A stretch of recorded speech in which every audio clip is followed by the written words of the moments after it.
समय समय पर ज्ञान और विचार के प्रचार प्रसार के लिए संतों के आयोजन किए जाते हैं। संत महात्मा ज्ञान व विचार का प्रसार करते हैं, वास्तविकता को दर्शाते हैं, समाज में फैली कुरीतियों को भी दर्शाते हैं और उनसे निकल करके अपने जीवन कल्याण की ओर अग्रसर करते हैं। जीवन कल्याण की अग्रसर का मतलब है कि संसार से ऊपर निकलें, संसार की मान्यताओं से सुलझें। संसार की मान्यताएं विभिन्न प्रकार की होती हैं, उसमें सत्य भी होता है, झूठ भी होता है, पर सत्य झूठ का निराकरण करने वाले संत ही होते हैं, वास्तविकता को दर्शाने वाले संत ही हैं। तो इसीलिए संतों को आदर्श मान करके हम अपने जीवन जीने की सलाह देते हैं। संतों का कहना है कि जो दृश्य जगत है कि नाशवान नाश हो, इसको सत्य मानना माना नहीं है, कि सत्य से माना जाता है कि इसका नाश नहीं होता है, पर ये वर्तमान सत्य है। अभी वर्तमान में तो सत्य है जो दिखाई दे रहा है, पर कालांतर में जाकर के ये नाश को प्राप्त होगा, सभी चीज नाश को प्राप्त होगी। तो इसलिए जो है वास्तविकता क्या, वास्तविकता तो आप में जो आज अंत मध्य को दर्शने वाले आप ही सकते हैं।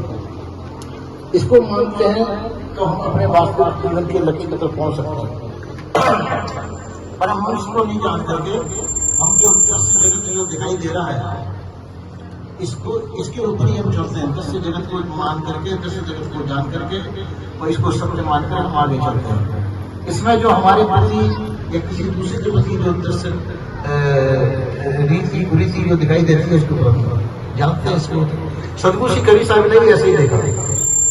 सदगुरु श्री कबीर साहब ने अपने दृष्टिकोण से विभिन्न प्रकार के मत सिद्धांतों को देखा और उनके ऊपर टिप्पणियां की उन्होंने और कहा कि कौन कहाँ कैसे हैं। पहले सबको अच्छी तरह से उन्होंने अध्ययन किया तो अध्ययन करके उन्होंने ये देखा कि कौन कहाँ कैसे स्थित है।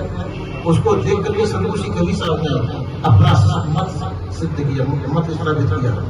उन्होंने कहा कि ये सब भूल है, ये भूल में सब फंसे हुए हैं। इस भूल को निवारण करने के, क्योंकि भूल को निवारण करने वाला, भूल को दर्शाने वाला आप ही अपने आप को भूल करके हम अपने ऊपर कई प्रकार की मान्यताओं को मान चुका है। ये ब्रह्म भूल है। उस ब्रह्म भूल को समझ करके हम अपने आप को समझें और अपने आप को समझ करके और अपने आप को मान्यता दे करके हम वास्तविकता को समझ करके इस भूलों को मिटा दें। कहा कि भूल मिटे गुरु मिले पार की पारक दे लखाई, कहीं कबीर भूल की औसत पारक सबकी भाई। भूल कब मिटती है? जब पार की गुरु हमको मिलते हैं। पार की गुरु मिलने पर हमको भूल दर्शन आती है और भूल को दर्श के हमारा जब भूल मिट जाती है तो हम वास्तविकता तक पहुंच जाते हैं। वास्तविकता आपसे भिन्न नहीं है, वास्तविकता आप ही है, आप ही सत्य है, यही वास्तविकता है और आपकी मानी हुई मानंदी मिथ्या है। इसको जिसने समझ लिया वो वास्तविकता तक पहुंच सकता है। क्योंकि अपनी मानंदी को समझ, मानंदी किसकी होती है? दृश्य जगत की मानंदी होती है, जो हमने काल्पनिक रूप से जो मान्यता कर दी, हमने अपने विचार बना लिए काल्पनिक जगत के, वो मानंदी है।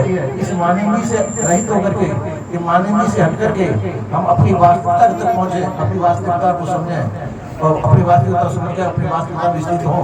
तो ये सत्य सदगुरु श्री कबीर साहब ने वही दर्शाया कि आप अपने आप को समझें। आप स्वयं कल्याण का मतलब है आप अजर हमारे आनंद स्वरूप, और आनंद तो संसार में भी होता है। अपने से भिन्न पुरानी पदार्थों के संबंध से भी आनंद होता है, पर वो आनंद नाशवान है, भौतिक आनंद है।